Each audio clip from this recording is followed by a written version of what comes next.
بسم اللہ الرحمن الرحیم نحمدہ ونصلی علی رسولہ الکریم اما بعد۔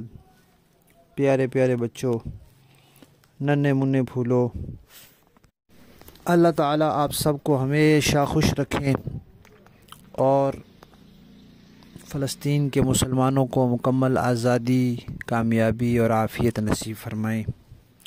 الاحسان اکیڈمی والے چچا کی طرف سے السلام علیکم ورحمۃ اللہ وبرکاتہ۔ پیارے بچوں، ہماری آج کی کہانی کا عنوان ہے پہلے خلیفہ کی بیٹی۔ پیارے بچوں، آپ کو پتہ ہے کہ نبی پاک صلی اللہ علیہ وسلم اللہ تعالیٰ کے آخری نبی ہیں۔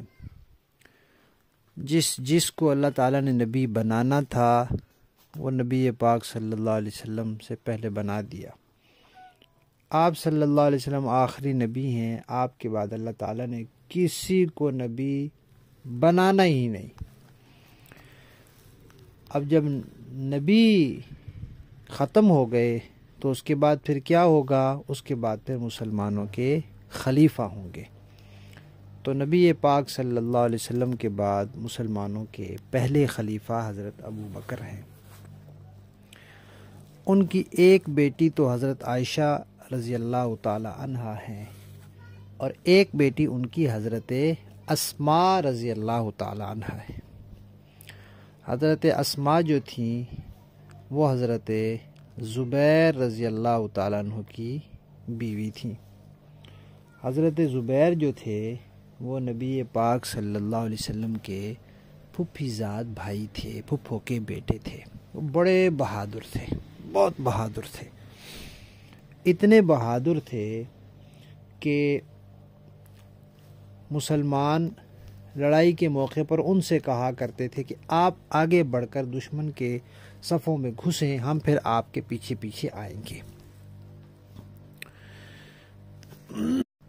حضرت زبیر بہت بڑے مجاہد تھے۔ انہوں نے جہاد کے لیے ایک گھوڑا رکھا ہوا تھا، لیکن ان کے گھر کے مالی حالات اچھے نہیں تھے، تو اس لیے ان کے پاس اتنے اخراجات نہیں ہوتے تھے کہ وہ گھوڑے کے لیے گھاس خرید سکیں۔ تو ان کو نبی پاک صلی اللہ علیہ وسلم نے کچھ زمین دی تھی جو مدینہ سے کافی دور تھی۔ تو وہاں اس زمین میں کچھ گھاس پھوس اور کچھ کھجوروں کی گٹھلیاں اور کچھ ایسی ویسی چیزیں تھیں۔ تو حضرت اسماء وہاں جاتی تھیں، وہاں سے وہ چیزیں اکٹھی کر کے ان کی گٹھڑی باندھ کے تو سر پہ اٹھا کے لاتی تھیں اور پھر اس گھوڑے کو کھلاتی تھیں۔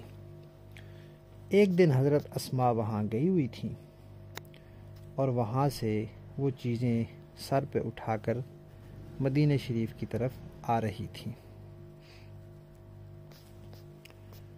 تو نبی پاک صلی اللہ علیہ وسلم کسی سفر سے واپس آ رہے تھے، تو آپ نے دیکھا کہ گرمی ہے، دھوپ ہے اور اسماء جو ہیں وہ اس طرح سر پہ اٹھا کے جا رہی ہیں۔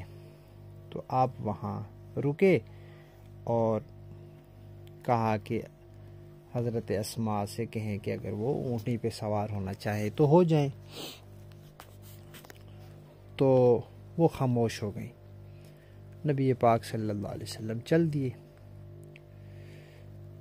اب یہ بات مدینہ میں مشہور ہو گئی کہ حضرت اسماء حضرت ابو بکر کی بیٹی اتنی دور سے سر پہ سامان اٹھا کے لایا کرتی ہیں۔ حضرت ابو بکر کو بھی پتہ چلا تو وہ گھر آئے اور آ کر کہا کہ بھئی میں نے آپ کے لیے ایک غلام خریدا ہے۔ اب جو گھوڑا ہے نا، گھوڑا اس کی خدمت یہ غلام کرے گا۔ دور سے جو سامان لانا پڑتا ہے وہ یہ لے کر آئے گا اور گھوڑے کی خدمت یہ کرے گا۔ البتہ اپنی بیٹی سے کہا کہ گھر کے جو کام کاج ہیں نا وہ آپ نے خود کرنے ہیں، اس لیے کہ عورتوں کی صحت تب ٹھیک رہتی ہے جب وہ کام کاج خود کرے۔ جب وہ نوابزادی بن کے بیٹھی رہے اور سارے کام نوکرانیاں کریں، ملازمائیں کریں، تو پھر عورتوں کی صحت ٹھیک نہیں رہتی۔ انسان کی صحت ٹھیک رہتی ہے، وہ چلتا پھرتا رہے، وہ ورزش کرے، وہ کام کاج کرے، وہ تھوڑا بہت بوجھ اٹھائے، وزن اٹھائے، کام میں لگا رہے. بس انسان بیکار بیٹھنے کے لیے تو نہیں نا پیدا ہوا. تو حضرت ابو بکر رضی اللہ تعالیٰ عنہ نے بھی یہی مناسب سمجھا کہ میری بیٹی جو ہے وہ گھر کے کام کیا کرے. جیسے نبی پاک صلی اللہ علیہ وسلم نے اپنی بیٹی حضرت فاطمہ سے کہا تھا.